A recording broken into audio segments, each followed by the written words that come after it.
हरिओम हरिओम। अष्टादिवसीय गीता ज्ञान यज्ञ में आप सबका स्वागत है, आप सबका अभिनंदन है।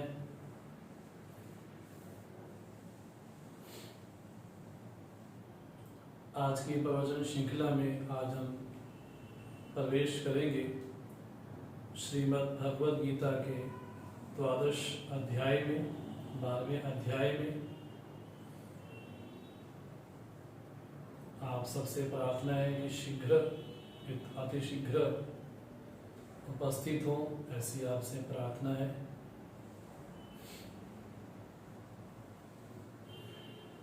अपने गुरु परंपरा को, अपने इष्ट को नमन करते हुए आज के सत्र में प्रवेश करें।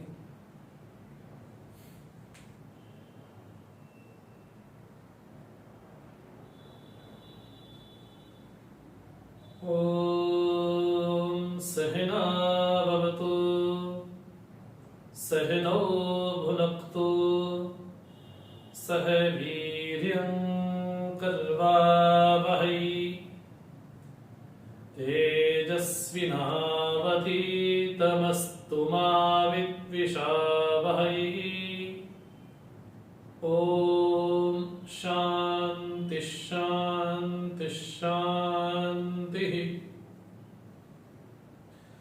समस्त जन कल्याणे निरतं करुणामयं नमामि चिन्मयं देवं सद्गुरुं ब्रह्म विद्वरं सदाशिवसमारम्भा शंकराचार्यमध्यमा अस्मदाचार्यपर्यन्तां वन्दे गुरुपरम्परां वन्दे गुरुपरम्परां।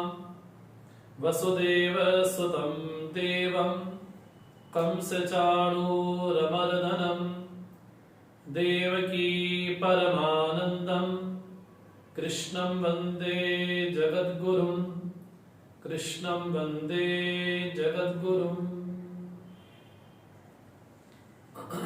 हरिओम।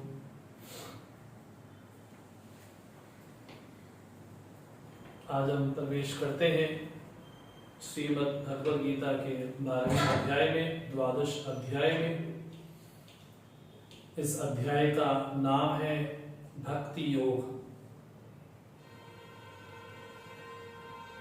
आप प्रारंभ से श्रवण कर रहे होंगे, इस बात से हम जरूर परिचित होंगे कि अर्जुन की स्थिति कहां विषाद वाली थी, विषाद से कहां आज भक्ति में प्रवेश कर रहे हैं।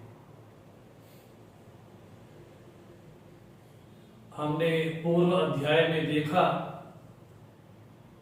कि भगवान ने अर्जुन की जिज्ञासा को देख करके भगवान ने अपनी विभूतियां अर्जुन के समक्ष कही, और जब उन विभूतियों को अर्जुन ने सुना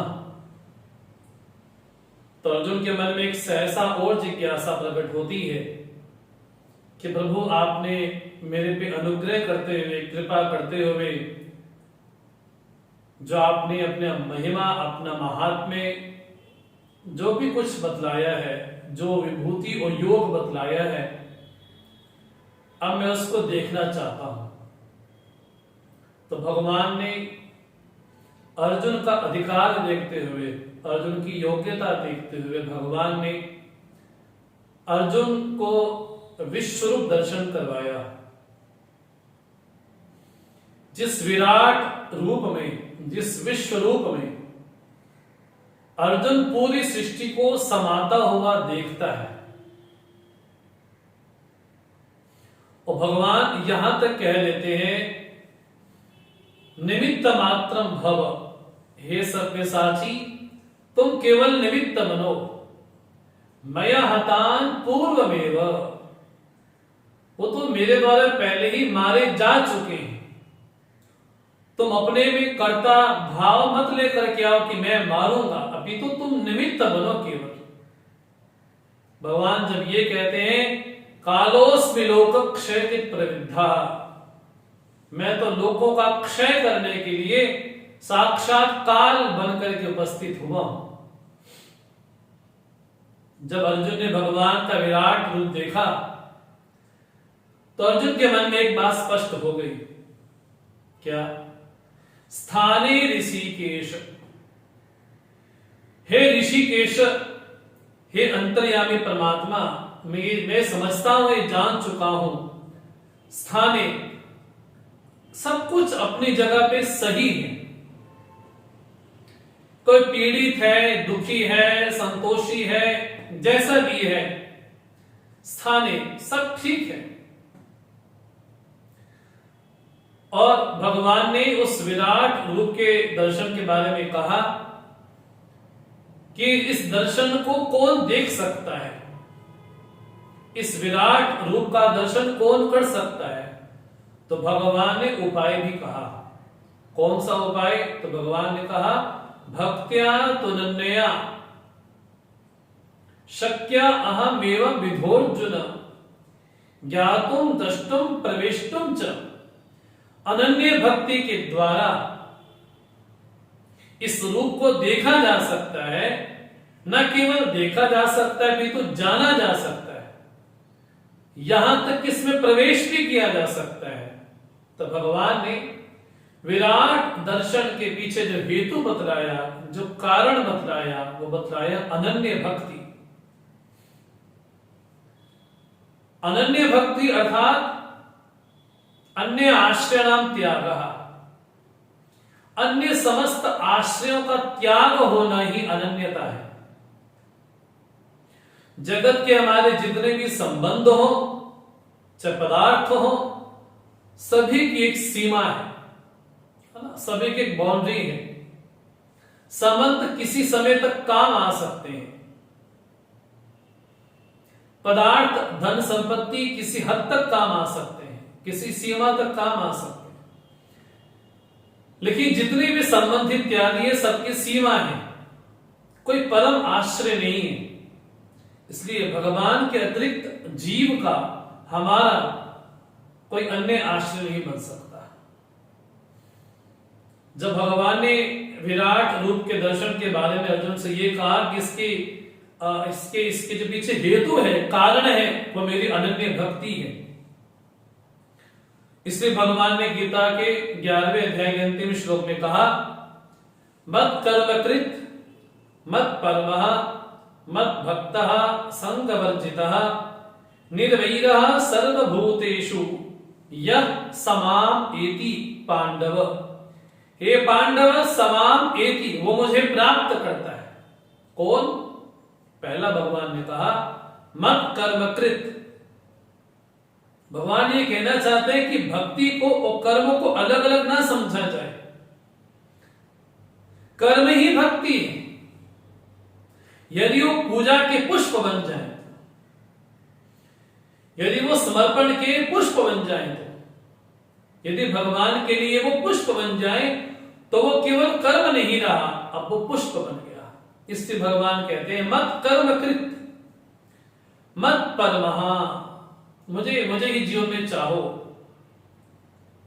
मत भक्तः, मेरा ही भक्त बनो, संग वर्जितः, बोले दुनिया के प्रति बोले संग राहित्य हो, क्योंकि जहां संग हुआ तो संग होने से दो बड़ी खराबियां जीवन में आती हैं। पहली खराबी ये आती है राग होगा, जब कामना पूर्ण नहीं होगी तो उस व्यक्ति से द्वेष भी होगा। इसलिए संग वर्जितः, संग का त्याग हो। और लोगों के प्रति सर्वभूतेषु निर्वैरः, सभी भूतों के प्रति निर्वैर बुद्धि हो, उसमें वैर भाव ना हो। ये भगवान कहा उपदेश दे रहे हैं युद्ध स्थल में। अरे वहां पर तो दुश्मन सामने है, वहां पर तो वैर होगा ना। भगवान बोलते नहीं, वहां पर भी वैर बुद्धि का त्याग करके धर्म युद्ध हो। और जहां पर भी वैर बुद्धि होती है फिर वो धर्म युद्ध कहां से होगा? वहां पर तो हित की भावना हो, कल्याण की भावना हो, तब तो धर्म युद्ध होगा। स्मरण आता है मानस का, भगवान राम ने अंगद को संदेश दिया, रावण को जाके संदेश देना, क्या? ये भगवान की निर्वैर बुद्धि है। काज हमार तासु हित होई, ऐसा कार्य करो अंगद जाकर के हमारा काम भी हो जाए, उसका हित भी हो जाए। मां जानकी अभी उसके अधीन है रावण के, लेकिन फिर भी भगवान राम कैसे बोलते हैं? निर्वैर रहा, वैर बुद्धि ना हो, निर्वैर रहा सर्वभूतेषु यह समान एति पांडव। तो भगवान ने विराट दर्शन के पीछे जो हेतु बतलाया वो साक्षात बतलाया अनन्य भक्ति को। अब उसी संदर्भ को लेकर के 12वां अध्याय उपस्थित होता है, जिस अध्याय का नाम है भक्ति योग। अब तक हमने इन अध्यायों में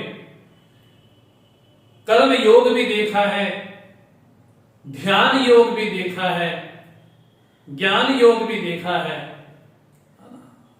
ज्ञान कर्म संन्यास भी देखा है।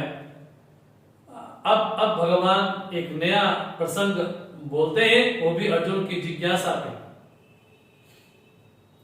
इस अध्याय का नाम जैसा कहा कि भक्ति योग है, भक्ति जुड़ने का साधन है। इसलिए जब राम जी शबरी से मिलते हैं तो शबरी कहती, प्रभु मैं तो अधम हूं, और अधम के साथ आपका नाता कैसा हो सकता है? तो राम जी कहते हैं, मानो केवल भक्ति कर नाता,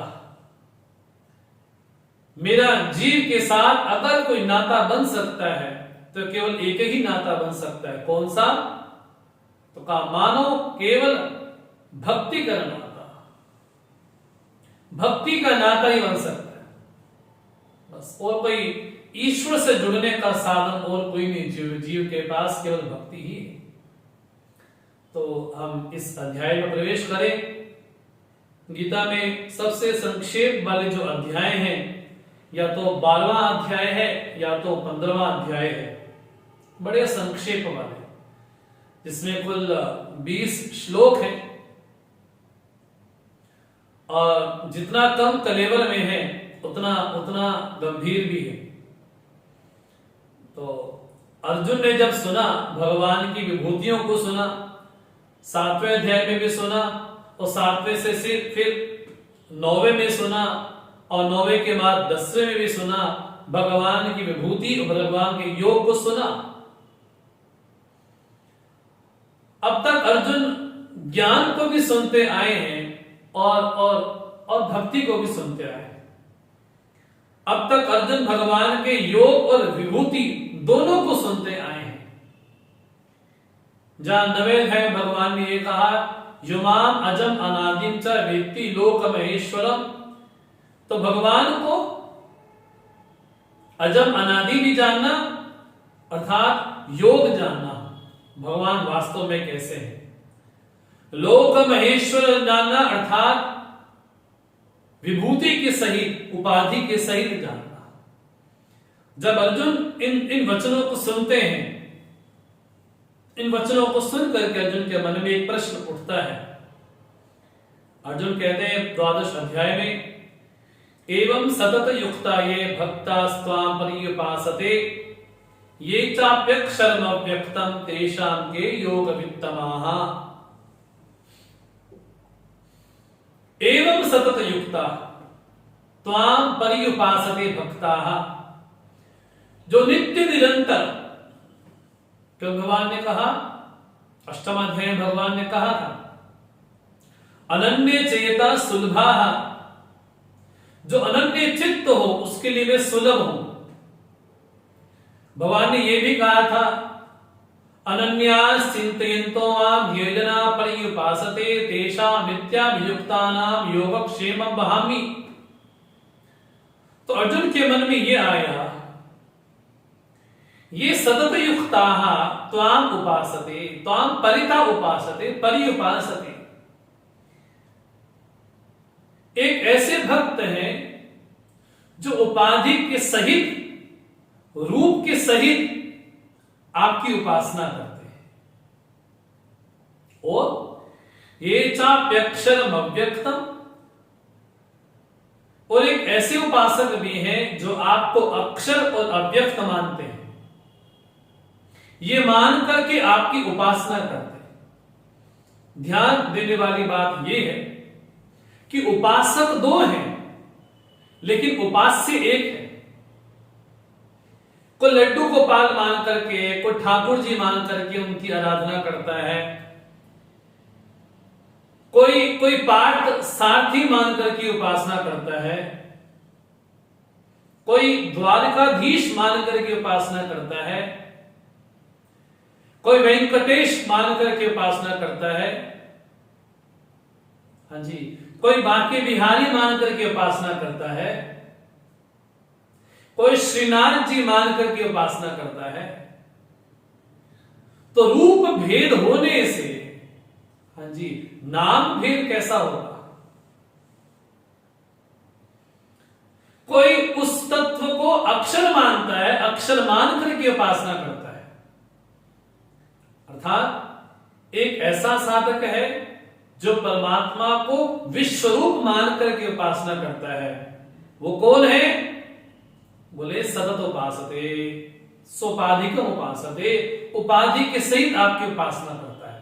तो एक साधक है जो विश्वरूप मान करके उपासना करता है। बोले विश्व में जो भी कुछ प्रकट हो रहा है सब जगह मेरे प्रभु का ही निवास है। ये बोलने वाले कौन है?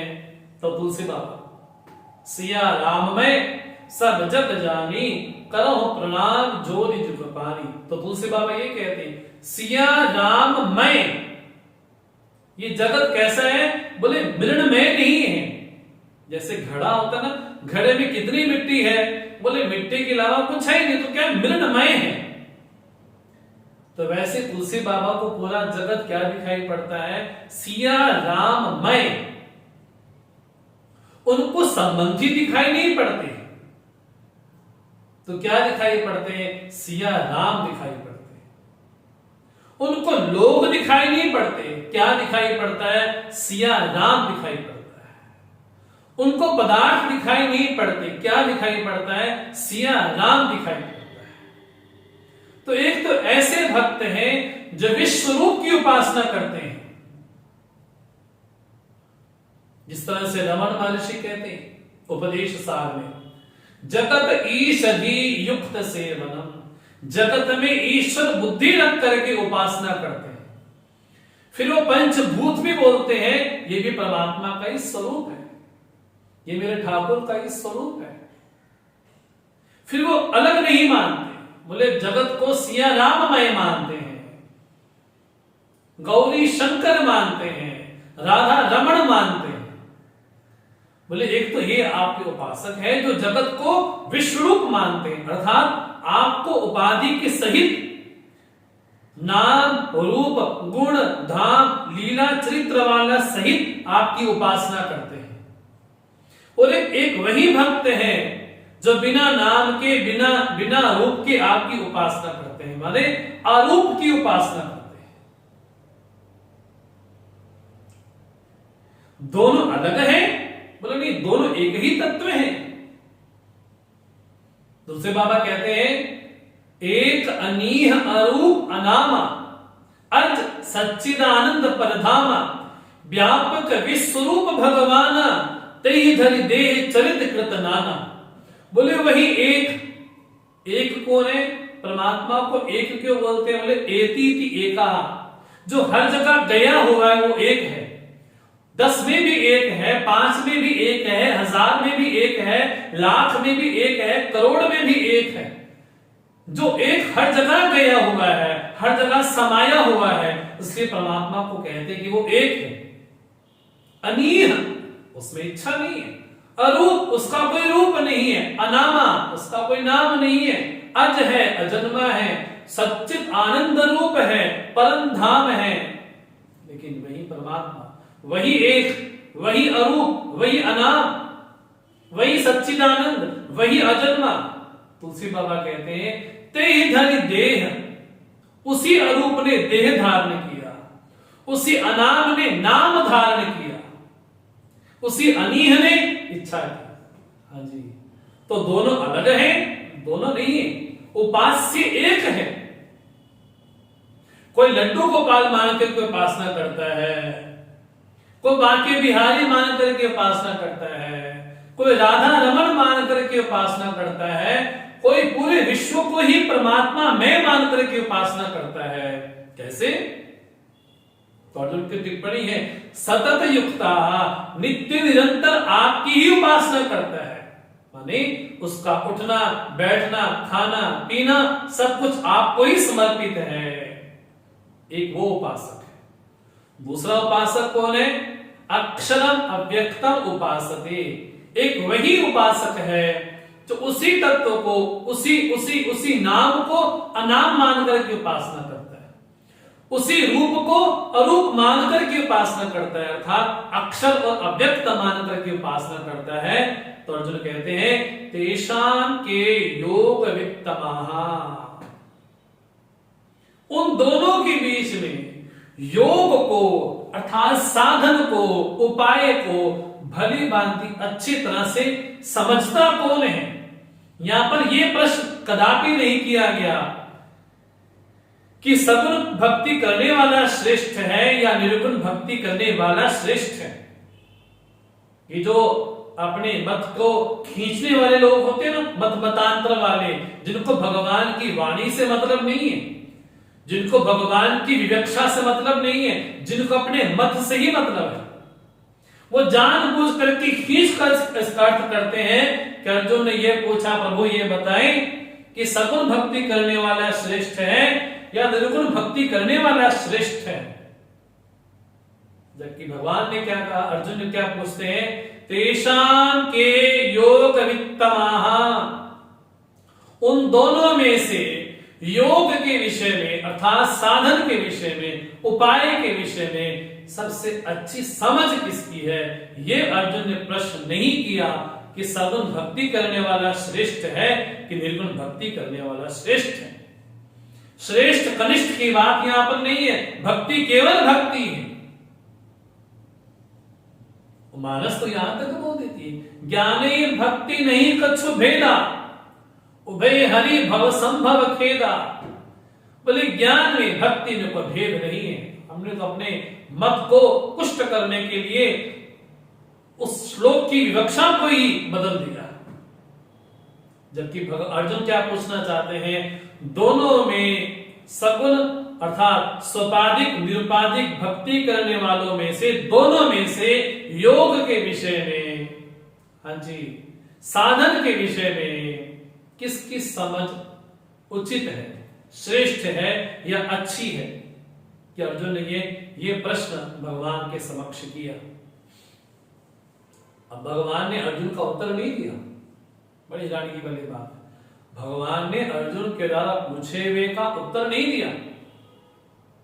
भगवान ने इनडायरेक्टली इसको समझाने की कोशिश की कि थोड़ा प्रश्न को सुधारो अर्जुन। भगवान ने क्या कहा, मैया वेश्य मनो ये मां नित्य युक्ता उपासते श्रद्धया पर्योपेता ते में युक्त तमामता। कितना प्यारा भगवान बोलते हैं, मई आवेश्य मनः नित्य युक्ता मां उपासते। जिनका मन कहां पर, विश्वरूप परमात्मा में आविष्ट हो गया है, समर्पित हो गया है, हाँ जी, ऐसे भक्त मेरी उपासना करते हैं। मेरी कैसे, मैं कौन हूं तो समझना चाहिए, मैं कौन हूं, बोले मैं परमेश्वर, ये मान करके, हाँ जी, जो अविद्यादि पंच क्लेशों से रहित है, जो योगेश्वर है, जो अधीश्वर है, हाँ जी, मई आवेश्य मनः, उनका मन मेरे में आविष्ट हो गया है। जैसे जैसे भागवत में कहा ना गोपियों के बारे में, कृष्ण गृहीत मानसा, उनका मन, गोपियों का मन कृष्ण के प्रति प्राणहीन हो गया है, गृहीत चित्त हो गया है। अब गोपियां कृष्ण के अलावा न कुछ सोचती हैं, न बोलती हैं, न चर्चा करती। जैसे भगवान ने कहा ना, बोधयंता परस्पर, जब भक्त आपस में चर्चा करते हैं तो कोई सांसारिक चर्चा नहीं करते, कोई ठाकुर की ही चर्चा करते हैं, प्रभु की ही चर्चा करते हैं। तो भगवान कहते हैं माम उपासते, लेकिन अर्जुन ने शब्द दिया सतत युक्ता, भगवान वही कहते हैं नित्य युक्ता माम उपासते, जो मेरी उपासना करते हैं, नित्य प्रति मेरी उपासना करते हैं। लेकिन कैसे? मयि आवेश्य मनः, माने नित्य निरंतर सदा सर्वदा उनका चित्त, उनके चित्त की वृत्तियां परमात्मा से विमुख नहीं हो पाती। प्रत्येक कार्य करते हुए भी उनका चित्त प्रभु को समर्पित रहता है। ये क्या है? मयि आवेश्य मनः, मयि मैंने सर्वज्ञ, मयि ईश्वरे, मयि सर्वांतरयामिने, मुझ सर्वांतरयामी में, मुझ सर्वज्ञ में, मुझ सर्वेश्वर में, मुझ सर्वसंहारक में जिनका मन आविष्ट हो गया है, प्रविष्ट हो गया है, हाँ जी, वो मेरी उपासना करते। लेकिन कैसे हो? श्रद्धया पर्योपेता, बोले उनके मन में श्रद्धा कैसी है? बोले श्रद्धा सामान्य नहीं है। कैसी श्रद्धा है? परया श्रद्धया, एक श्रद्धा सामान्य होती है, एक श्रद्धा परम होती है। ये संत बड़ा अच्छा बोलते हैं, ठीक है, ये श्रद्धा सामान्य है, लेकिन वो जो बोल रहे हैं वो मेरे प्रभु हैं, हाँ जी, वो मेरे राम हैं, वो मेरे शिव हैं, वो मेरे हैं, वो मेरे गुरु हैं। ये श्रद्धा सामान्य नहीं है, ये श्रद्धा परम श्रद्धा है। कौन से भगवान को? अरे मैं राम जी को भी मानता हूं, कृष्ण को भी मानता हूं, शिव जी को भी मानता हूं, वसुदेव को भी मानता हूं, मां भगवती को भी मानता हूं। ये श्रद्धा सामान्य है, लेकिन वो शिव मेरे इष्ट हैं, वो भगवती मेरे इष्ट हैं, वो कृष्ण मेरे इष्ट हैं। ये श्रद्धा सामान्य नहीं है, ये परम श्रद्धा है। तो भगवान कहते हैं एक श्रद्धा सामान्य होती है और एक श्रद्धा परम होती है। मेरा जो भक्त है वो कैसा है? श्रद्धया पर्योपेता, परम श्रद्धा से आयुक्त है, जुड़ा हुआ है, सामान्य श्रद्धा नहीं है। ईश्वर है, ये आस्तिकता है। ईश्वर सर्वज्ञ है, ये आस्तिकता है।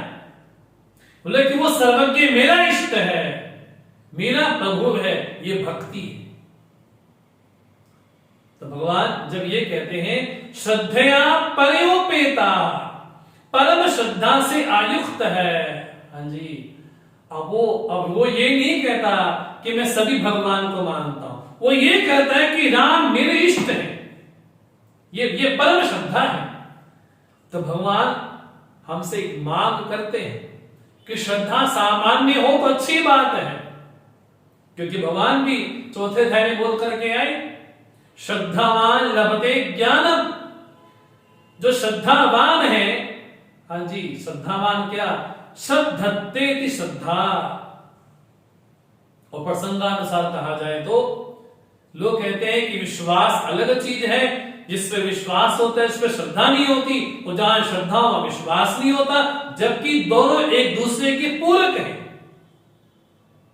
तुलसी बाबा जब मानस प्रारंभ करते हैं तो वंदना क्या करते हैं?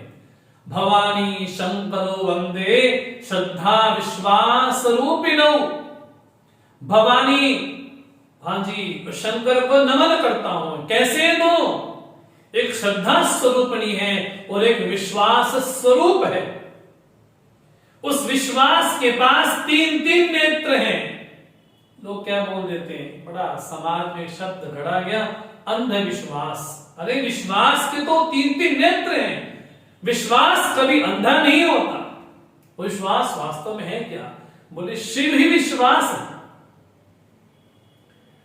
तो तुलसी बाबा की दृष्टि में भवानी और शंकर कौन है? श्रद्धा और विश्वास है। श्रद्धा मैंने क्या? श्रद्धत्ते की श्रद्धा। सत मैंने सत्य। श्रद्धा शब्द है श्रद्धा। सत मैंने सत्य। उस सत्य को मैंने धारण किया अपने जीवन में। उस सत्य को धारण किया, एक सत्य बन गया जीवन में। क्या कई तरह का सत्य बन जाएगा? एक सत्य बन गया लोगों के हिसाब से कि बेईमानी के बिना जीवन नहीं चल सकता। उसने उस सत्य को धारण किया। जब धारण किया तो जीवन कैसा होगा? जीवन तो वैसा ही होगा। एक का सत्य जीवन के बारे में ये बन गया, बिना बिना बिना छल कपट के जीवन नहीं चल सकता। फिर उसका जीवन कैसा होगा? बोले छल कपट वाला ही होगा, क्योंकि उसने अपने जीवन में उस सत्य को धारण कर लिया है। एक ऐसा भक्त उसको लगता है कि आज जो जहां जैसा जिस पद पे बैठा है अपने कर्म के कारण ही बैठा है, इसलिए कर्म को सुधारो। तो उसने क्या किया? कर्म को सत्य मान लिया, वो धारण किया। अब उसके जीवन की प्रत्येक क्रिया, प्रत्येक चेष्टा कर्म को ही समर्पित होगी। एक ऐसा भक्त है, उसको ये लगता है कि परमात्मा हमारी भक्ति से रीझ जाते हैं। उसने उस सत्य को स्वीकार किया, स्वीकार करने के बाद धारण किया। अब उसका जीवन कैसा होगा? बोले उसके जीवन की प्रत्येक चेष्टा परमात्मा के प्रति समर्पित होगी। हाँ जी। तो शब्द कैसा है? श्रद्धा कौन सी भगवान कहते हैं? परया श्रद्धा, परम श्रद्धा। लेकिन शब्द कैसा है? सत प्लस धा। सत मैंने सत्य, धा मैंने धारण करना। उसने अपने जीवन में उस सत्य को धारण किया। किसने ये सत्य धारण किया कि बिना ब्रह्मानुभूति के, हाँ जी, जीवन पच मरिए। बोले जीवन तो मर जाता है संसार में। इसलिए जिसने अपने जीवन में धारण किया ब्रह्मानुभूति जीवन का सत्य है, वो धारण किया उस सत्य को, उसका जीवन फिर ईश्वरोन्मुखी होता है, संसारोन्मुखी नहीं होता। उसने उस सत्य को धारण किया। पहली बात, श्रद्धा कैसी हो? परम श्रद्धा। देखिए श्रद्धा आपस में क्या है? बोले सत्य को धारण करना, परम सत्य को धारण करना। जब वेद ये कहता है स्वाध्याय प्रवचनाभ्याम न प्रमदितव्यम, स्वाध्याय और प्रवचन से कभी प्रमाद नहीं करना चाहिए, तो वेद की आज्ञा है सभी लोगों के लिए। चाहे सन्यासी है, गृहस्थ है, ब्रह्मचारी है, ब्राह्मण है, कोई भी वर्ण का है, कोई भी आश्रम का है। हाँ जी, वेद की आज्ञा है स्वाध्याय प्रवचनाभ्याम न प्रमदितव्यम। एक भी दिन ऐसा ना जाए जब बिना स्वाध्याय बिना प्रवचन के अपना जीवन जाए। एक भी दिन ऐसा ना जाए। तो ये वेद की आज्ञा है। इस आज्ञा को क्या किया हमने सत्य मान करके स्वीकार किया, तो मैं कह सकता हूं कि मैं वेद पे श्रद्धा रखता हूं। तब मैं कह सकता हूं कि मैं ईश्वर पे श्रद्धा रखता हूं।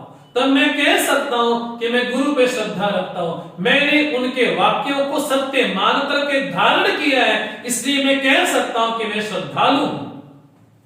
तो श्रद्धालु होने के लिए किसी क्रिया विशेष की आवश्यकता नहीं है।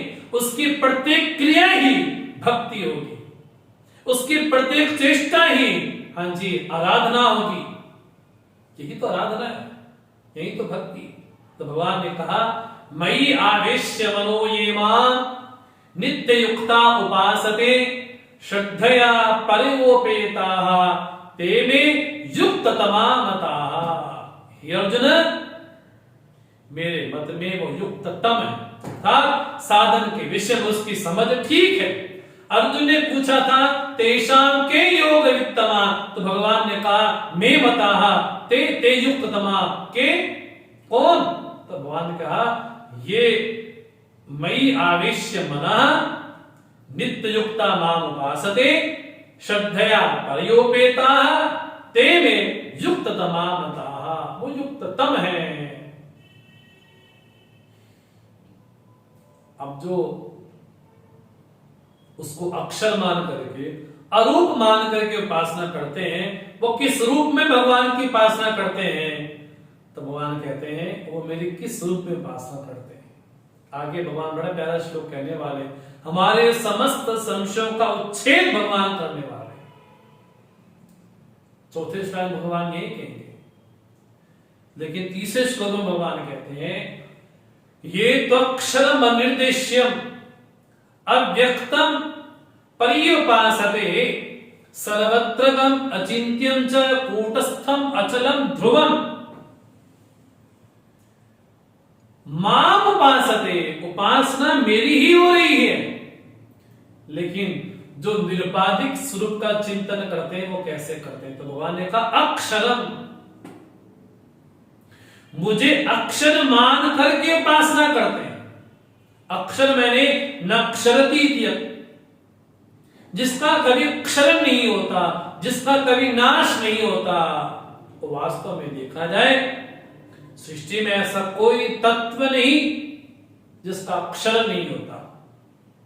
इसलिए वेदांत वाक्य कहा जाता है संप्रदाय में यद दृश्यम तत् नश्यम, जो भी दृश्य की श्रेणी में आता है वो सब नाश होने वाला है। यद दृश्यम तत् नश्यम, जो भी कुछ दृश्य श्रेणी में आएगा, जो भी इंद्रिय गोचर होगा, हाँ जी, जो भी पंचभूतात्मक होगा वो सब नष्ट होने वाला है। इसलिए भगवान कहते हैं मेरी उपासना कैसे करते हैं, अक्षरम उपासते, मुझे अक्षर मान करके उपासना करते हैं। अनिर्देश्यम, हाँ जी, अनिर्देश्यम मैंने वो अव्यक्त तत्व है, हाँ जी, मन वाणी का विषय वो नहीं है, मन का वाणी का बुद्धि का विषय नहीं है। इसलिए श्रुति बोलती है न तत् चक्षुर गच्छति न वाक् गच्छति न मनः न विद्मः, न प्रत्यक्ष प्रमाण के अंतर्गत आता है न अनुमान प्रमाण के अंतर्गत आता है वो, हाँ जी, वो तत्व प्रमाणातीत है, लेकिन प्रमाणातीत होने के बाद भी वेदांत वेद्य है। इसलिए भगवान कहते हैं अनिर्देश्य माम उपासते, हाँ जी, उसको ये करके नहीं कहा जा सकता। जैसे तुलसी बाबा कहते हैं ना, इदम इत्थम कही जाए न सोई, इदम इत्थम, ये परमात्मा ऐसा है, कोई इंडिकेट करके इंगित करके कह नहीं सकता, इदम इत्थम कही जाए न सोई, ये तुलसी बाबा का वाक्य है। परमात्मा ये है, ऐसा है, बोले कोई नहीं कह सकता, ये उसको इंडिकेट नहीं किया जा सकता। इसलिए क्या बोलते, अनिर्देश्यम अव्यक्तम, किसी प्रमाण का विषय नहीं है वो, हाँ जी, सर्वत्र, सर्वत्र उस परमात्मा को आकाश की तरह सर्वव्यापक मान करके मेरी उपासना करते हैं।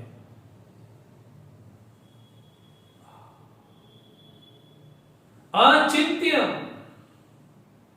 बोले अव्यक्त होने के कारण वो अचिंत्य भी है, क्योंकि वो हमारे कर्णों का विषय नहीं है, हमारे मन का विषय नहीं है, इसलिए कहा अचिंत्य। कूटस्थम, बोले कूट है, हाँ जी, जैसे लोहार ना एक कूट पे है ना, लोहे पे सारे औजार बनाता है, लेकिन वो अपने स्थान से टस से मस नहीं होता। तो वैसे ही सारी सृष्टि उस पे आकर के लीन हो जाती है, तब भी वो कूट की तरह स्थित है। असंख्य प्रकार की वृत्तियां आकर के तहस नहस कर देती हैं असाधक के चित्त को, लेकिन ब्रह्म ज्ञानी की दृष्टि में असंख्य वृत्तियां भी, विषय भी हाँ जी, कुछ भी नहीं बिगाड़ सकते। वो कैसा है? कूट की तरह स्थित है वो। अचलम, ले वो परमात्मा अचल है। हाँ जी, ईशावास्य क्या बोलता है? अनेज अनेका, बोले चलता हुआ भी नहीं चलता है, अचल है, ध्रुव है वो तत्व। ध्रुव है मैंने अविनाशी वो तत्व है। ये सब मान करके, अर्थात अक्षरम, अनिर्देश्यम, अव्यक्तम, सर्वत्रम, अचिंत्यम, कूटस्थम, अचलम, ध्रुवम, भगवान ने 8 लक्षण कहे।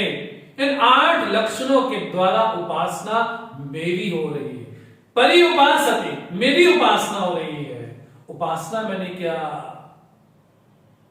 उपासना मैंने उपसमीपे आसनम, उस परमात्मा के समीप बैठना, अनुभव करना। हाँ जी, उपासना कैसी हो? उपासना शास्त्र सम्मत हो, यथा शास्त्र, शास्त्रोक्त आलंबन विषय। और शास्त्र ने जो उपासना के लिए आलंबन दिया है, सहारा दिया है, उसी को ही मानना। शिवलिंग में शिव जी का ही अभिषेक होगा, विष्णु का नहीं होगा। शालग्राम में विष्णु का ही अभिषेक होगा, शिव का नहीं होगा। ये उपासना है। इसलिए उपासना मनमुखी ना हो, मन गढ़ंत ना हो।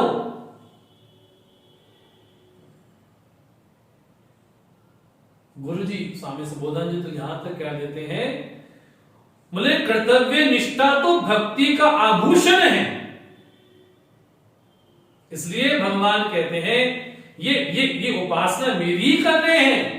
कोई मुझे अक्षर मान करके, अनिर्देश्य मान करके, कूटस्थ मान करके, अचल मान करके, सर्वत्र मान करके, उपासना तो मेरी ही हो रही है। इन महापुरुषों के लिए भगवान कहते हैं क्या? संनियम्य इंद्रिय ग्रामम सर्वत्र समबुद्धयः ते प्राप्नुवन्ति माम एव सर्वभूत हिते रताः। बोले महापुरुष कैसे हैं? जो मुझे कूटस्थ, अचल, ध्रुव, सर्वत्रगम, अचिंत्यम मान करके मेरी उपासना करते हैं, उन महापुरुषों का परिचय देते हैं भगवान। वो महापुरुष कैसे हैं? भगवान ने कहा संनियम्य इंद्रिय ग्रामम, उनका जो इंद्रिय का ग्राम है। हाँ जी, बोल रहा आप कौन से गांव में रहते हैं?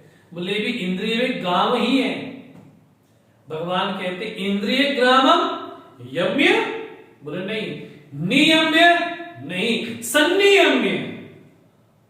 बोले पूरी तरह से उसका कार्य करण संघार, उसकी इंद्रियां, उसका मन, उसकी बुद्धि उसकी आज्ञा में रहती है। क्या चिंतन करना है, क्या चिंतन नहीं करना है, ये इस विषय में वो स्वतंत्र है। अगर इंद्रियों को थोड़ी भी ढील दे दी जाए तो भगवान बोल करके आए, इंद्रियाणि प्रमाथीनि हरन्ति प्रसभम मनः। इंद्रियां उसको हिला करके रख देती हैं। इसलिए सबसे ज्यादा जो कंट्रोल करने वाली चीज है वो इंद्रियां, उससे कहीं ज्यादा जो चीज है वो मन है। अगर मन सुसंस्कृत हो गया तो मन की आज्ञा में तो इंद्रिय रहेंगी ना। इसलिए मन को सुसज्जित करना है, मन को सुसंस्कृत करना है।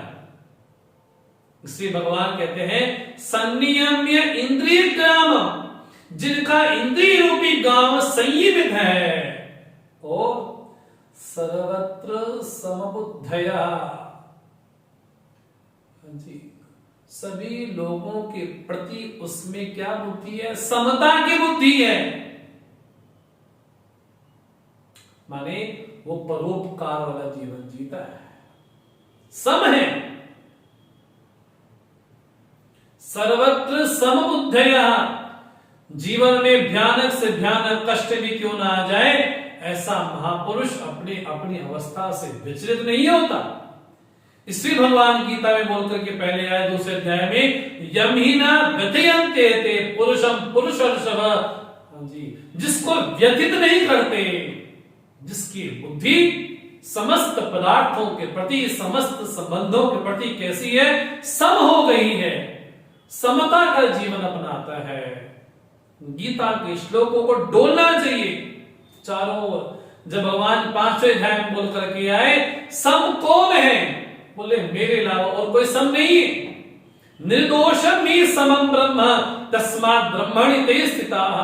ब्रह्म के अलावा और सृष्टि में कोई हाँ जी दोष रहित नहीं है, इसलिए उसकी बुद्धि कहां स्थिर है? बोले समता में स्थिर है। अब वो परिस्थिति में नहीं रहता, अब वो मनस्थिति में नहीं रहता, अब वो स्वस्थिति में रहता है। और वही वास्तव में स्वास्थ्य है। लोग पूछते ना आपका स्वास्थ्य कैसा है, तो स्वास्थ्य मैंने क्या? स्वस्थ में स्थित, जो अपने आप में अपने स्वरूप में स्थित है, वास्तव में वही स्वस्थ है। और जो वहां स्थित नहीं है, बाकी सभी अस्वस्थ हैं हमारे अलावा सब। उस महापुरुष के अलावा हम सभी लोग अस्वस्थ हैं। हाँ जी, हम तो कभी परिस्थिति में रहेंगे, उस परिस्थिति के अनुसार हमारी मन की स्थिति होगी, तो जैसी मन की स्थिति होगी वैसी हमारी स्थिति होगी। लेकिन ये महापुरुष कैसा है? सर्वत्र समबुद्धया। हाँ जी, भगवान बोलते हैं वो महापुरुष कौन है? सर्वभूत हिते रता, सभी भूतों का कल्याण चाहता है। लोग क्या बोलते हैं? अरे हमें वेदांत पढ़ने के अलावा वो काम नहीं है भैया, हम तो वही पढ़ते हैं, हमें लोगों के मरने से जुड़ने से तो मतलब नहीं है। भगवान बोलती है साधना ठीक नहीं है। भगवान क्या कहते हैं? सर्वभूत हितेरता, समता स्वयं के प्रति हो, लोगों के प्रति समता ना हो। लोग दुखी हैं तो उनके दुख में शामिल होना, मैं दुखी हूं उसको सहन करना। लोग कोई कष्ट में, उनके कष्ट में भागीदार होना, लेकिन मेरे दिल में द्वंद्व आया है उस महासम रहना। तो स्वयं के प्रति समता हो, लेकिन लोगों के प्रति परोपकार की, भले की भावना हो। तो लोग क्या बोलते हैं? अगर हम वहां इन्वॉल्व हो गए तो मैं साधना कैसे करूंगा, तो मैं वेदांत कैसे पढ़ूंगा? ये गीता नहीं बोलती। गीता वो उपदेश कभी नहीं देती कि बैठ करके जाकर के तपस्या की जाए। गीता यही बोलती यहां इसी समय भक्ति हो सकती है।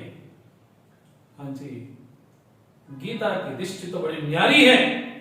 गीता की दृष्टि में तो भगवान युद्ध भी भक्ति है, व्यापार भी भक्ति हो सकता है यदि समर्पित होकर के किया जाए, यदि परोपकार की भावना से किया जाए। तो गीता कभी ये संदेश नहीं देती सब विरत हो जाओ। हाँ, कोई महापुरुष हो जिसके संस्कार शून्य हो गए उसकी बात तो अलग है, लेकिन ये महापुरुष कैसा है? सर्वभूत हितेरता। लोग क्या बोल देते हैं? मेरा टाइम क्या नाम बर्बाद हो जाएगा लोगों की सेवा में। मेरा टाइम मिला किसके लिए? फिर समय किसके लिए मिला है?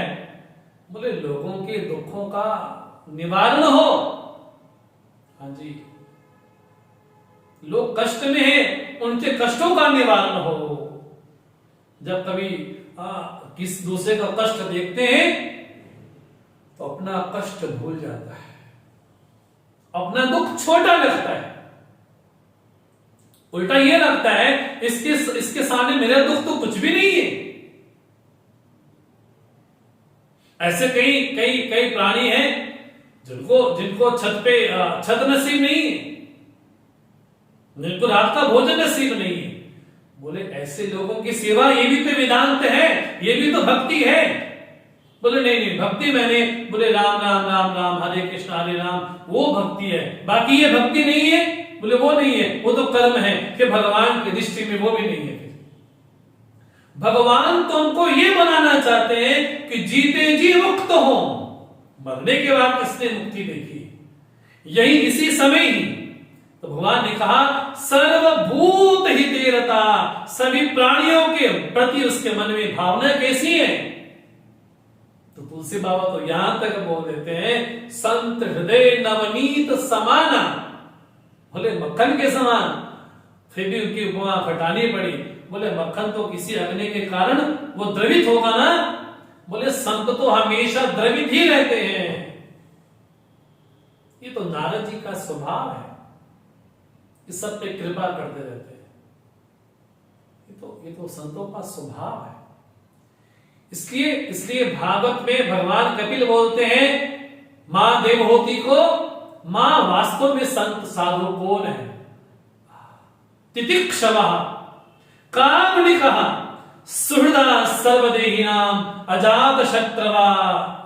साधु कौन? जहां करुणा हो, करुणा नहीं, जहां करुणा हो, जहां तितिक्षा हो, जिसका कोई शत्रु ना हो, अजात शत्रवा। बोले साधु वस्त्र पहनना ठीक है, लेकिन करुणा हो लोगों के प्रति, दीनहीन के प्रति, प्राणी मात्र के प्रति करुणा की, दया की भावना हो। भगवान कहते हैं सर्वभूत हिते रता ते माम एव प्राप्नुवन्ति, वो मुझे ही प्राप्त करते हैं। अर्जुन ने पूछा था तेषां के योग वित्तमा, भगवान कहते हैं जिनका चित्त मेरे में समर्पित है, जो मुझे अक्षर अविनाशी कूटस्थ मानकर के उपासना करते हैं, सर्वत्र समबुद्धि रखते हैं, सभी भूतों के प्रति हित की भावना है, तिमाम एव प्राप्नुवन्ति, वो मुझे ही प्राप्त करते हैं। बड़ी स्तुति भगवान ने की। भगवान बोलते हैं फिर भी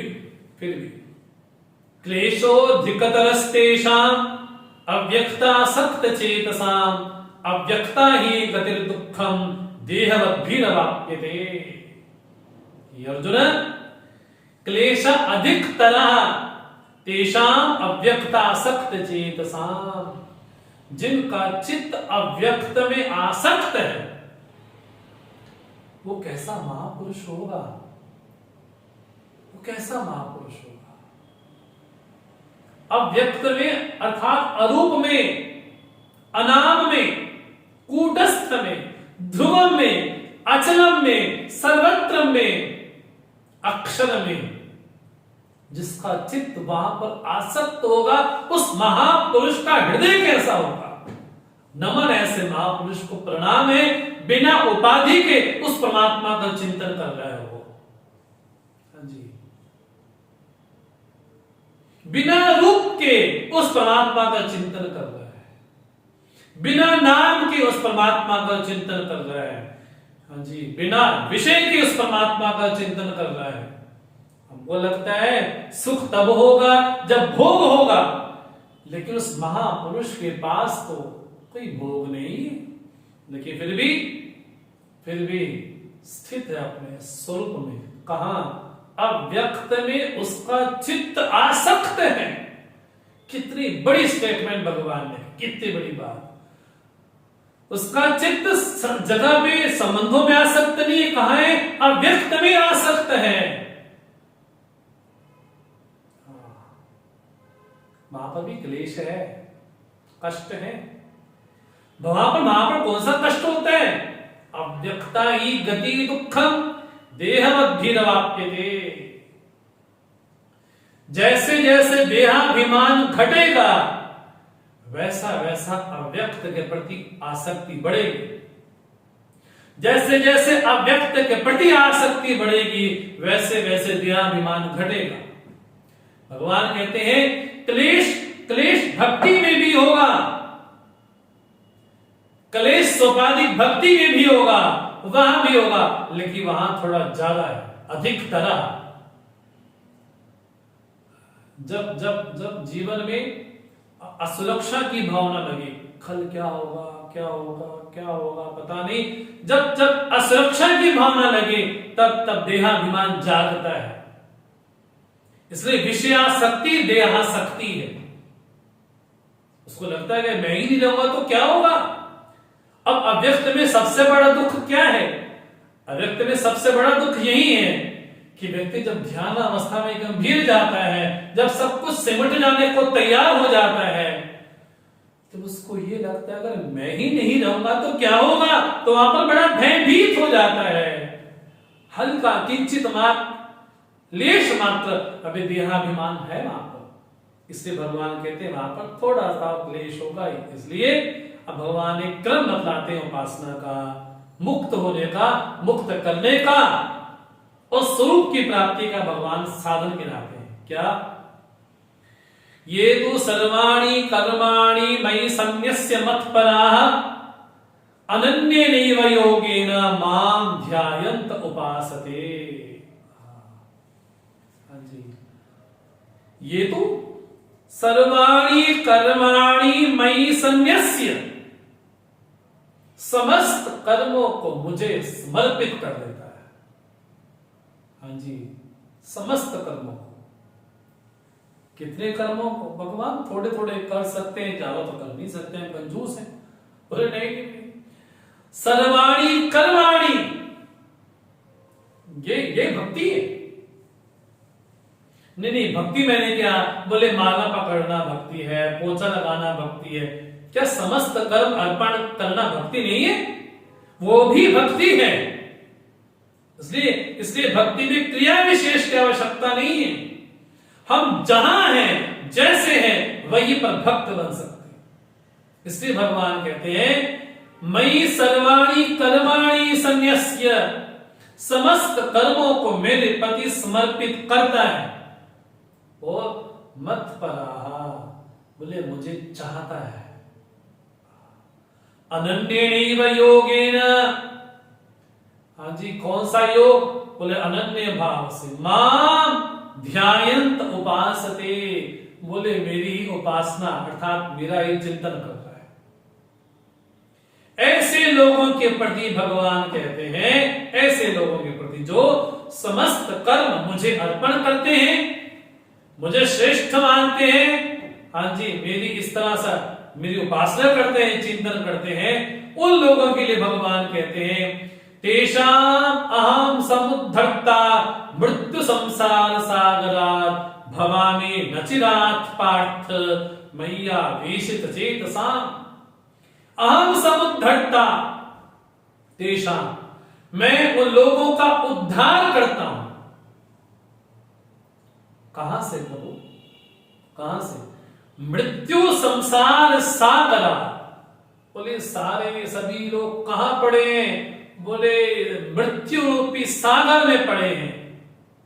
लेकिन मृत्यु रूपी सागर कैसा है? बोले संसार वाला है। संसार मैंने जहां संसरण है,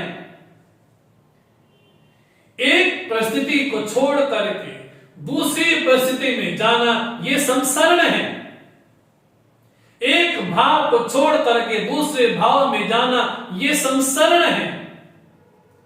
एक अवस्था को छोड़ करके दूसरी अवस्था में जाना, ये संसरण है। हाँ जी, हाँ जी, एक मनोभाव को छोड़ करके दूसरे मनोभाव में जाना, ये संसरण है।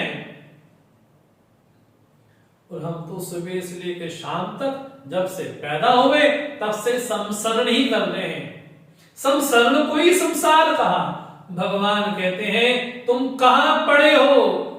बोले मृत्यु संसार सागरा, मृत्यु रूपी संसार के सागर में जहां न और छोर कुछ दिखाई नहीं पड़ रहा है।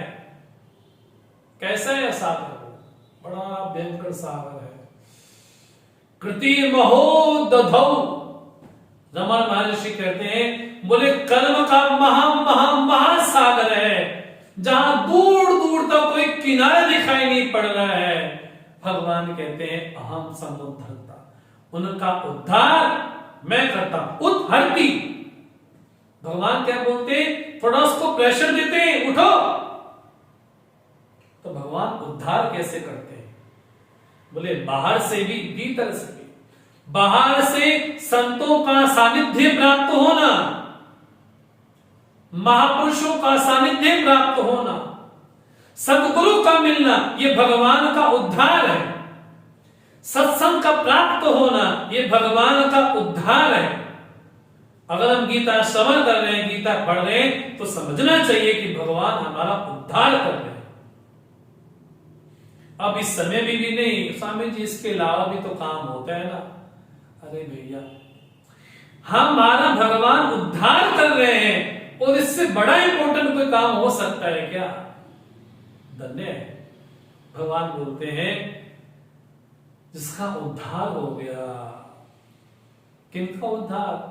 मई आवेशित चेतसाम, जिनका चित्त मेरे में आविष्ट है। जब उनका उद्धार हुआ तो भगवान समय लगता होगा, बोले नहीं, नचिरात पार्थ, पार्थ समय नहीं लगता। जिसका भी उद्धार सृष्टि में हुआ है उसको तो यही लगता है कि ये तो मेरे की ये तो नहीं होगा, ये मेरे प्रयास से तो नहीं होगा, मेरे परिश्रम से तो नहीं होगा। बोले किससे हुआ? तुम्हारी कृपा पाव कोई कोई। तुलसी बाबा यही कहते हैं, आपकी कृपा से किसी किसी को प्राप्त हो जाए तो धन्य। अब भगवान ने कहा कि मैं उन लोगों का उद्धार करता हूं, बाहर से भी उद्धार करता हूं, महापुरुषों को मिलाता हूं, सत्संग का आयोजन करवाता हूं, श्रवण करवाता हूं, ये बाहर का उद्धार है। लेकिन जब ध्यान में रस आना शुरू हो जाए, जब भक्ति में, जब माला में, जब सेवा में रस आना शुरू हो जाए, जब रसानुभूति हो जाए, तो रसानुभूति भी भगवान का उद्धार ही है। तो बाहर उद्धार संयोग कराना महापुरुषों के साथ, भीतर उद्धार, हृदय में रसानुभूति पैदा करना, भगवान का उद्धार है। अब भगवान कहते हैं अर्जुन तुम कुछ साधन करो। क्या? जो कि ऐसा है कि मैं उनका उद्धार करता हूं, तो क्या करें? मय्येव मन आधत्स्व मयि बुद्धिम निवेशय निवसिष्यसि मय्येव अतः ऊर्ध्वं न संशयः। मयि एव मन आधत्स्व, अपने मन को मेरे में लगा दो। आधत्स्व मयि बुद्धिम निवेशय, बुद्धि को मेरे में लगा दो। होगा क्या? निवसिष्यसि मयि एव, मेरे में ही निवास करोगे, इसमें कोई संशय नहीं। अर्जुन, भगवान को मन देना अर्थात क्या? भगवान को बुद्धि देना अर्थात क्या? क्योंकि मन का स्वभाव है, जहां रस मिलेगा मन वहां पर दौड़ेगा। चाहे रूप में रस हो, चाहे शब्द में रस हो, चाहे गंध में रस हो, हाँ जी, चाहे निंदा में रस हो, जहां रस मिलेगा मन दौड़ेगा।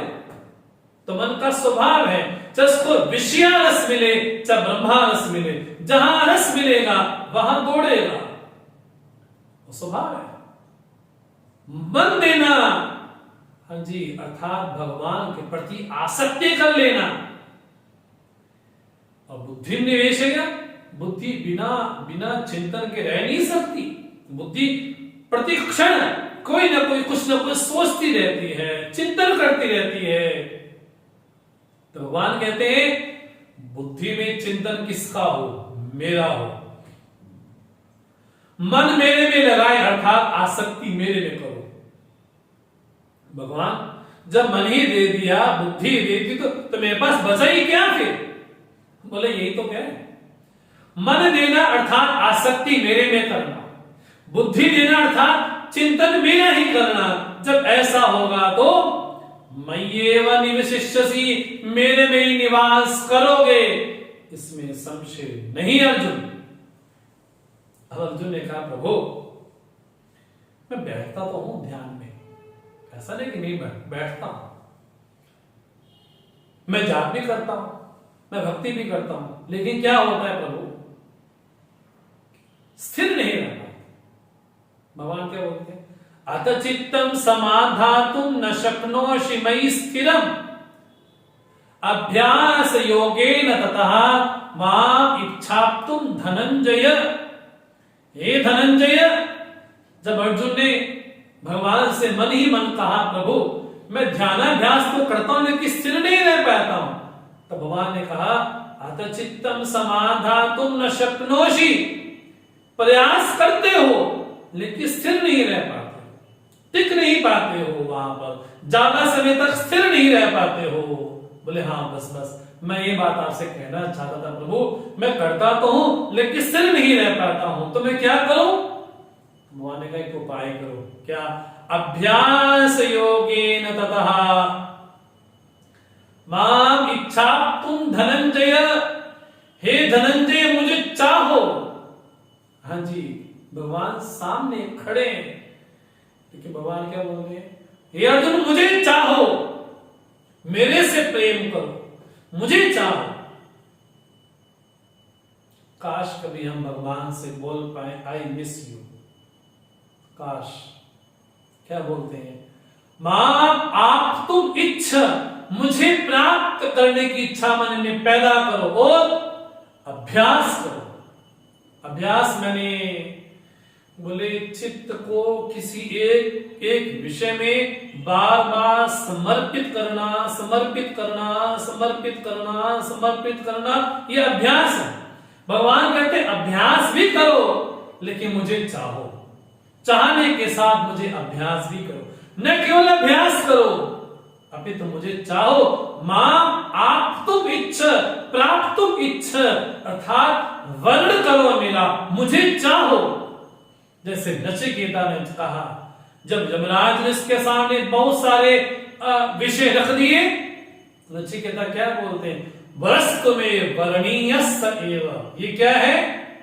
ये चाहना है। भगवान कहते हैं जब ना वर्ण है, वर्ण मैंने जो लक्ष्य है, लक्ष्य मुझे बनाओ, लक्ष्य मुझे बनाओ और अभ्यास करो। अब अर्जुन कहता है प्रभु स्थिर अभ्यास तो इतना तो नहीं हो पाता है प्रभु। कभी कभार ध्यान की कक्षा लगती है ना, तो बोलते हैं ऐसे आंखें बंद करो, हाथ ऐसे करो, कर लिए, पैर ऐसे करो, कर लिए, रीढ़ घड़ी ऐसे करो, क्या कर लिया। अब थोड़े समय तो बैठ गया अभ्यास करते करते, लेकिन थोड़े समय के बाद अब घड़ी देखते कितने टाइम कब खत्म होगा, कब खत्म होगा, कब खत्म होगा। अभ्यास, भगवान क्या बोलते हैं? अभ्यासे भी असमर्थोसी।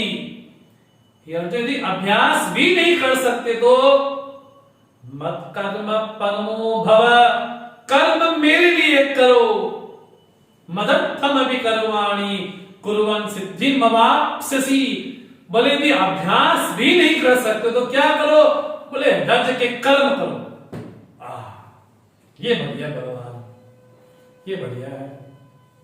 क्या बोले? एक फैक्ट्री है ना, हाँ, योजना क्या करो? बोले 5-5 फैक्ट्रियां कैसे खुलनी है, काम करो। ये बढ़िया काम भगवान हमने बताया। बोले अभ्यास नहीं कर सकते तो क्या करो? मदर्थम भी कर्माणि, कर्म मेरे लिए करो। लेकिन सावधान, कर्म करने के पहले क्या हो? कस्मे देवाय हविषा विधेम। कर्म किसके लिए? बोले प्रभु के लिए। बस कोई भी कर्म हो, लेकिन सब कर्म हो। बोले प्रभु घर से निकल नहीं सकते, क्या करें, बड़ा काम है। बोले करो ना, कौन मना करता, करो, लेकिन वो कर्म किसके लिए हो? मदर्थम, मेरे लिए कर्म हो। उससे क्या होगा? बोले तमोगुण रजोगुण धीरे धीरे क्षीण होगा ना, उसको नष्ट होने दो। वो संस्कार जो चित्त में पड़े वो नष्ट होने दो। भगवान क्या कहते हैं? कर्म मेरे लिए करो। हाँ जी, घर की जिम्मेवारी है, इसको संभालो, क्यों भागना उसको, लेकिन कर्म मेरे लिए करो।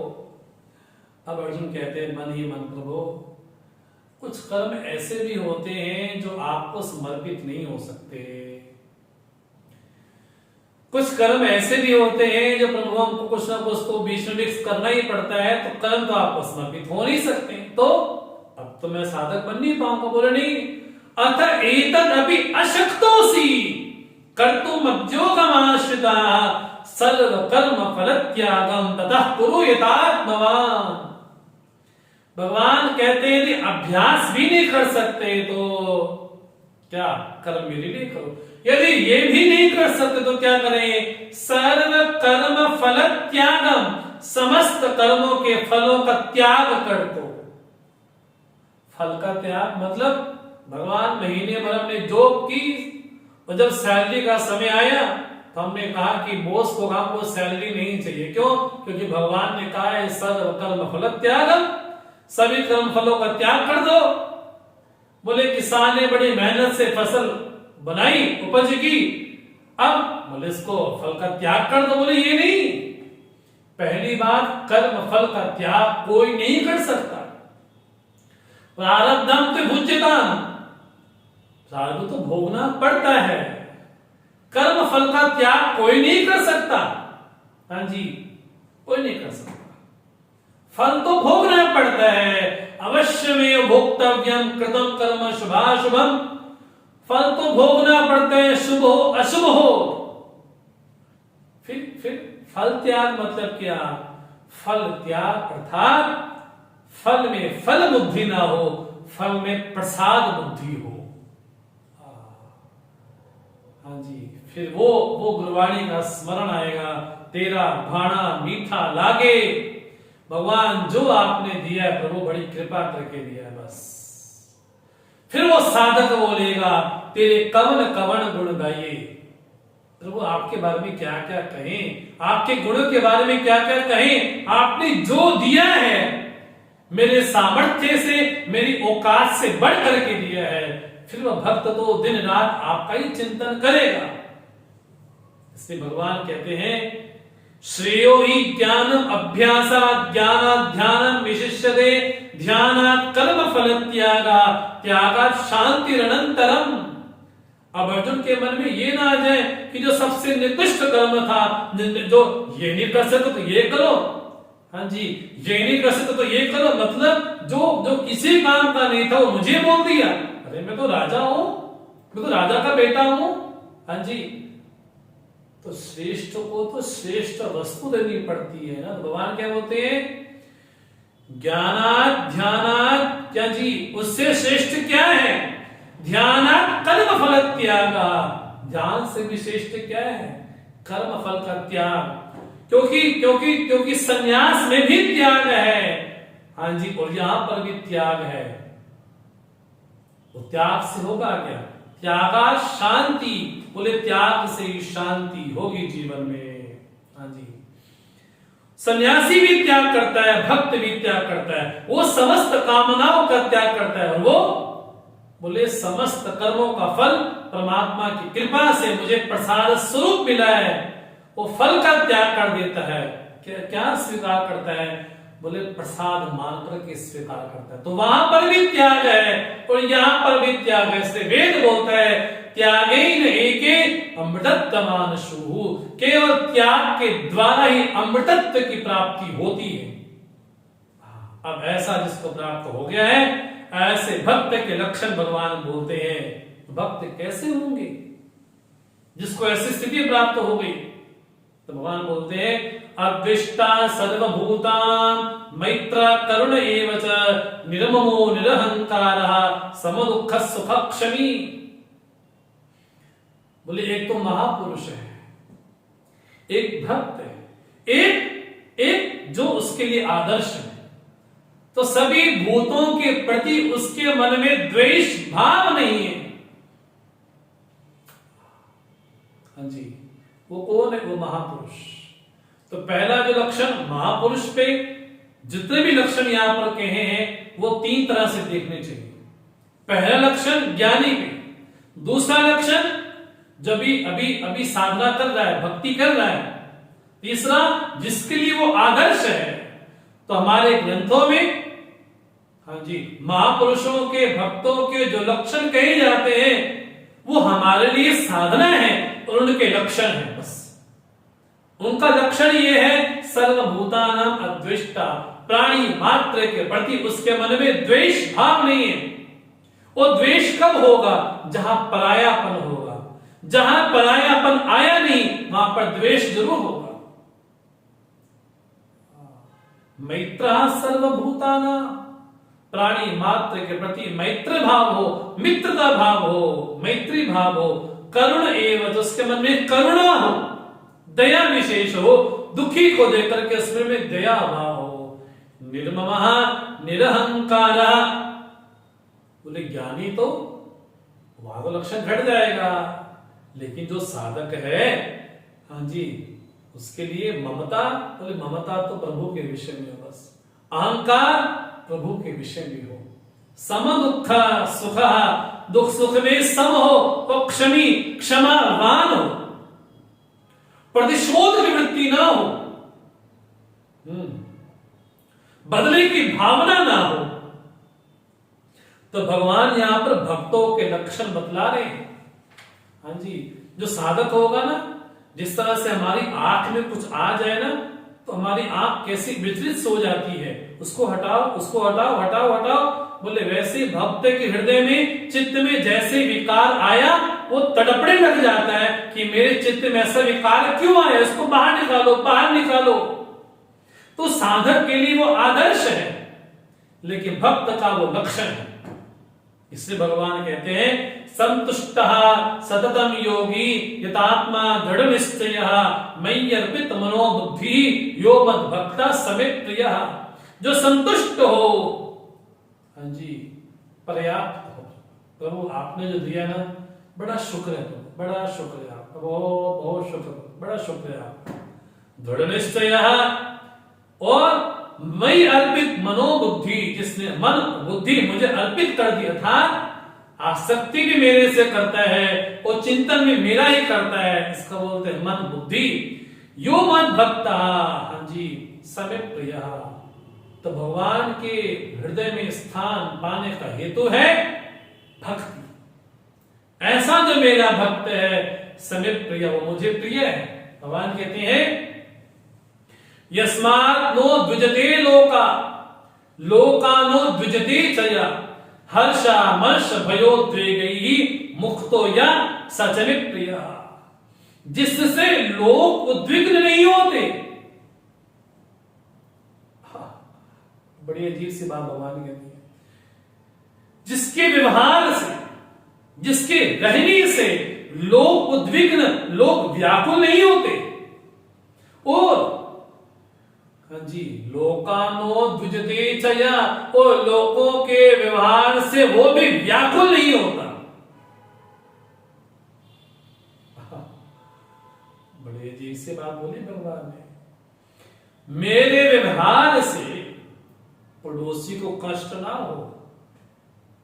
अरे सुबह से उठ के 4 बजे उठ गए, अरे रामा रामा रामा रामा, सबको घर सर पे उठा लिया, अरे पाठ जम के कर रहे हैं, क्या बोले लोगों तो कष्ट दे रहे हैं प्रभु। ये क्या, यस्मानो द्विजते, जिससे लोग उद्विग्न नहीं होते हैं, और लोगों से वो उद्विग्न नहीं होता है। और हर्ष अमर्ष भय उद्वेगी मुक्ता, बोले हर्ष से, अमर्ष से, हाँ जी, भय से, उद्वेग से जो मुक्त है, ऐसा जो मेरा भक्त है वो मुझे प्रिय है। अनपेक्षः शुचि दक्ष उदासीनो गतव्यथः सर्वारंभ परित्यागी यो मद भक्तः समे प्रियः। वो कैसा भक्त हो, अनपेक्षा, किसी से कोई अपेक्षा नहीं करता, लोगों से मांगता फिरता नहीं है जी, अनपेक्षा, किसी की अपेक्षा नहीं करता। बोले ठाकुर बैठा है ना, हो जाएगा। शुचि ही, अरे बड़ा पवित्र रहता है। अरे हम तो भक्त हैं, भक्त को पवित्रता से क्या मतलब। ना ना ना, भगवान क्या कहते हैं, मेरा भक्त कैसा हो, शुचि हो, बाहर से भी और भीतर से भी। बाहर ऐसे लोगों का संग ना करे जो दुष्ट हो, और भीतर राग द्वेष घृणा ना हो, भीतर विकार ना हो। बोले बाहर भी पवित्रता हो, भीतर भी पवित्रता हो, दक्ष हो। बोले कार्य के पीछे भागे ना, अपने कर्तव्य को करता जाए। इसलिए कहा, जैसे गुरु जी बोलते हैं ना, कर्तव्य निष्ठा तो भक्ति का आभूषण है। उदासीन, बोले किसी का पक्ष नहीं लेता, उदासीन, बस किसी का पक्ष नहीं लेते। गतव्यथः, बोले कोई भय नहीं है जीवन में। अब बोले भय तो तब हो जब अपना कुछ हो, यहां पर तो भय नाम की चीज ही नहीं। सर्वारंभ परित्यागी, बोले कोई आरंभ नहीं करता है। आरभ्यन्ते आरंभः, आरंभ मैंने कर्म। बोले हम जब चलते हैं कहीं जाने के लिए तो क्या किया, कर्म किया। तो कर्म कोई आरंभ कहते हैं। भगवान कहते हैं कि वो कोई आरंभ करता ही नहीं है। मतलब उसके जीवन का व्यक्तिगत कोई संकल्प नहीं है। गुरुदेव को देखिए, कितने गुरुकुल चला दिए, कितने स्कूल चला दिए, क्या उनका व्यक्तिगत कोई संकल्प नहीं था? संकल्प परमात्मा का था, वो केवल निमित्त बने उससे। यो मद भक्त समे प्रिय, ऐसा जो मेरा भक्त मुझे प्रिय है अर्जुन, आरंभ नहीं करता, अर्थात उसका निजी कोई संकल्प नहीं होता, निजी कोई योजना नहीं होती, योजना प्रभु की होती है, बस वो यही मानता है बस। इसलिए कर्ण का रावण आप पे आप परमात्मा ही करवाने वाला है। इसलिए गतव्य था, किसी का भय नहीं है।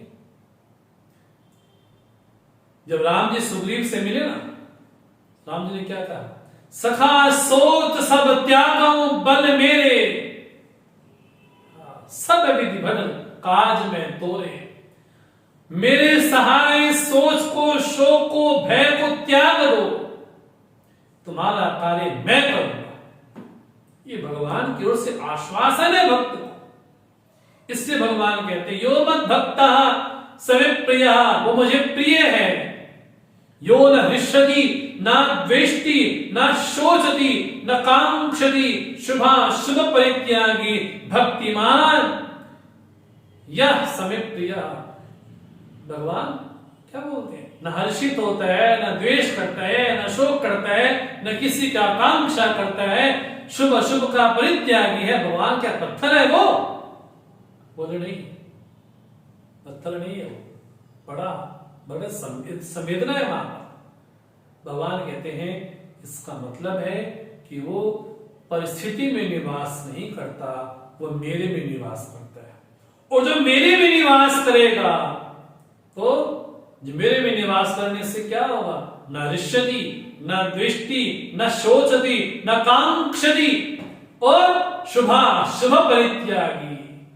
ऐसा जो भक्त होगा, यह समे प्रिय, वो मुझे प्रिय है। हाँ जी, समा शत्रौ च मित्रे च तथा मानापमानयोः शीतोष्ण सुख दुखेषु समासंग विवर्जितः। बोले सम है सबके प्रति, मान के प्रति, अपमान के प्रति, शत्रु के प्रति, मित्र के प्रति, हाँ जी, द्वंद्व के प्रति कहा जाए, अर्थात द्वंद्वात्मक संसार से कैसा है? सम है। क्यों? बोले संग विवर्जिता, बोले संग किसी का नहीं करता है वो, सभी द्वंद्वों से अतीत हो चुका है वो बस। क्योंकि जहां द्वंद्व होगा वहां कामना, राग, द्वेष, घृणा, मात्सर्य, विकार, न जाने क्या क्या होगा। बोले वो द्वंद्व में निवास नहीं करता है, कहां? वो मेरे में निवास करते। इसलिए मां भगवान बोलते हैं तुल्य निंदा स्तुति मौनी संतुष्टो येन केनचित् अनिकेता स्थिरमति भक्तिमान में प्रियो नरः। वो निंदा में, स्तुति में कैसा है? तुल्य, मौनी है, मौन धारण करता है। मौन मैंने क्या, बड़ा सुंदर शब्द बोलते हैं भगवान भाष्यकार, मौन मैंने संयत वाक। संयत वाक अर्थात जितना जरूरी है उतना बोलना, ये मौन है। मौन का अर्थ ये भी होता है कि चुपचाप बैठे रहना, उसको बोलते हैं काष्ठ मौन। भगवान कहते हैं वो मौन तो ठीक है, लेकिन सबसे बढ़िया मौन क्या है? बोले जितनी जरूरत है, जितनी आवश्यकता है उतना बोलना, और दिन भर बड़ बड़ बड़ बड़ बड़ बड़ बड़ बोलना, ये कोई गुण नहीं है। इसलिए हम गीता धारा में क्या पढ़ते हैं? भगवान क्या करते हैं? मूकम वाचालम करोति, वाचा अलम करोति, अर्थात वाणी को अलंकृत कर देते हैं। क्या बोलना है कम से कम ये तो पता हो। तो बोलना किससे सीखा जाए? बोले राम जी से सीखा जाए बोलना। जब राम जी गए ना मां कौशल्या के पास, तो ये नहीं कहा कि तुम्हारे पतिदेव ने मुझे घर से निकाल दिया। राम जी ने क्या बोला? पिता दिए न मोहि कानन राजू, पिता ने तो मुझे जंगल का, वन का राजा बना दिया है। तो भगवान कहते हैं वो मौनी है और प्रारब्ध के अनुसार बिल्कुल संतुष्ट है वो। हाँ जी, अनिकेतः, उसका निवास स्थान कहाँ है? हाँ जी, वो मेरे में रहता है। ऐसा जो हो स्थिर भक्ति ही भक्तिमान में प्रियो नरो, मुझे प्रिय है। इस प्रकार भगवान ने जो उपदेश दिया, जो भक्तों के लक्षण कहे, अब उस पे भगवान एक टिप्पणी बोलते हैं, क्या? ये तो धर्म्या अमृतविदम यथोक्तम पर्युपासते श्रद्धाना मत परमा भक्तास्तीतिव में प्रिया। इस प्रकार अर्जुन, तुमको मैंने जो अमृत पिलाया है, वो कौन सा अमृत है? धर्म रूपी अमृत है। कौन सा? अद्विष्टा सर्वभूतानां मैत्रा करुण एव च निर्ममा निरहंकारः समदुःख सुखक्षमी तुल्यनिंदा स्तुतिर्मौनी अनपेक्षा शुचि दक्ष। क्या है?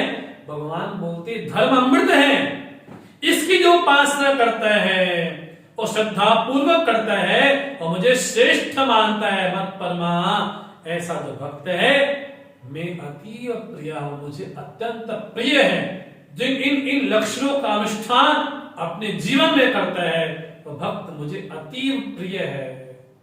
इस तरह से अर्जुन के प्रश्न से ये अध्याय प्रारंभ हुआ था कि उन दोनों में से योग के विषय में श्रेष्ठ जानकारी किसकी है, साधन के विषय में तो भगवान ने लक्षण किया कि जो ज्ञानी भक्त होगा, जो मेरा भक्त होगा, उसका क्या लक्षण है, तो भगवान ने अदृष्टा इत्यादि लक्षणों से उस भक्त की स्तुति भी की।